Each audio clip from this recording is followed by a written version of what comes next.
Karl Marx. O Capital. Volume 1.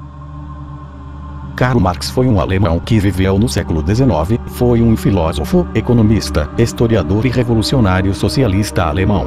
Suas obras mais importantes foram O Manifesto Comunista e O Capital. É inegável que sua vida impactou o curso da história, seja para o bem ou para o mal.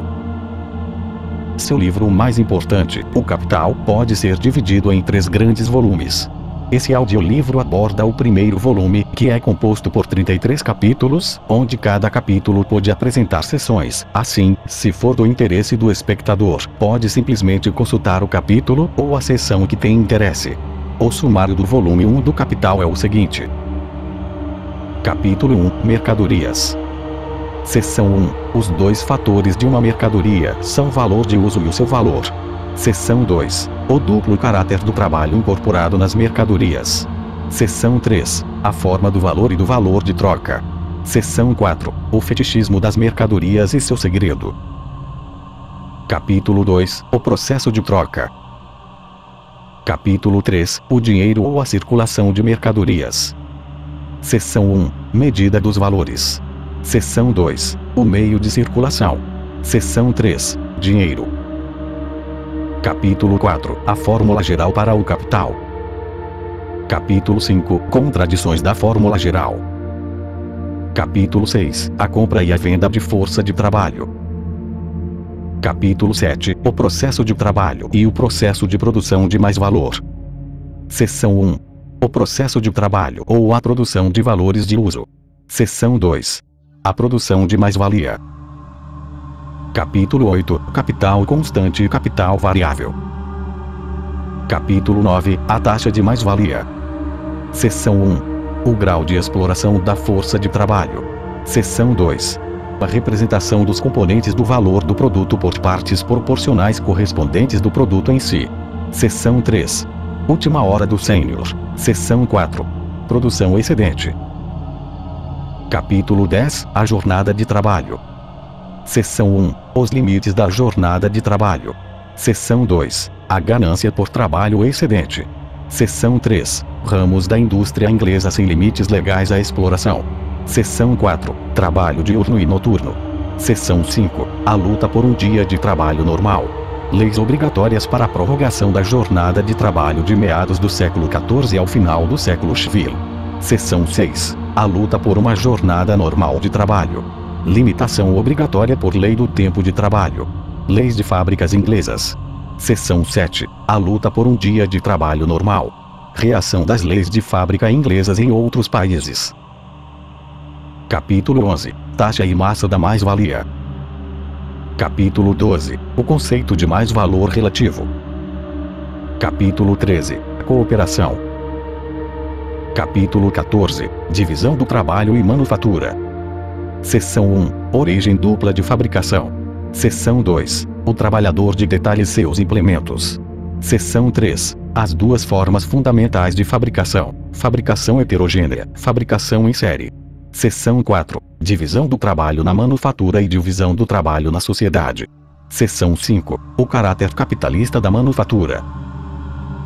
Capítulo 15 – Maquinário e indústria moderna. Seção 1 – O desenvolvimento de maquinário. Seção 2 – O valor transferido pelo maquinário para o produto. Seção 3 – Os efeitos próximos da maquinaria sobre o trabalhador. Seção 4 – A fábrica.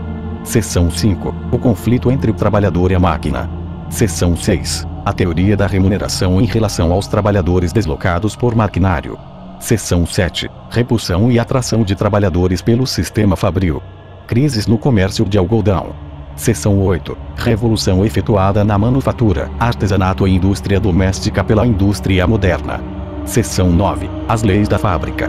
Cláusulas sanitárias e educativas do mesmo. Sua extensão geral na Inglaterra. Seção 10 – Indústria e agricultura moderna. Capítulo 16 – Valor excedente absoluto e relativo. Capítulo 17 – Mudanças de magnitude no preço da força de trabalho e na mais-valia. Seção 1 – Duração da jornada de trabalho e intensidade do trabalho constante. Variável produtividade do trabalho. Seção 2 – Dia útil constante. Produtividade do trabalho constante. variável intensidade do trabalho. Seção 3. Produtividade e intensidade do trabalho constante. Duração da jornada de trabalho variável. Seção 4. Variações simultâneas na duração, produtividade e intensidade do trabalho. Capítulo 18. Várias fórmulas para a taxa de mais-valia. Capítulo 19. A transformação do valor e respectivo preço do poder de trabalho em salários. Capítulo 20. Salários por tempo. Capítulo 21. Salário por peça.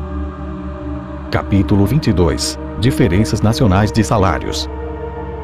Capítulo 23. Reprodução simples. Capítulo 24. Conversão de mais-valia em capital. Seção 1. Produção capitalista em escala progressivamente crescente. Transição das leis de propriedade que caracterizam a produção de mercadorias em leis de aplicação capitalista. Seção 2. Concepção errônea, pela economia política, da reprodução em um progresso de maior escala. Seção 3. Separação da mais-valia em capital e receita. A teoria da abstinência. Seção 4. Circunstâncias que, independentemente da divisão proporcional da mais-valia em capital e receita, determina o valor da acumulação. Grau de exploração da força de trabalho. Produtividade do trabalho.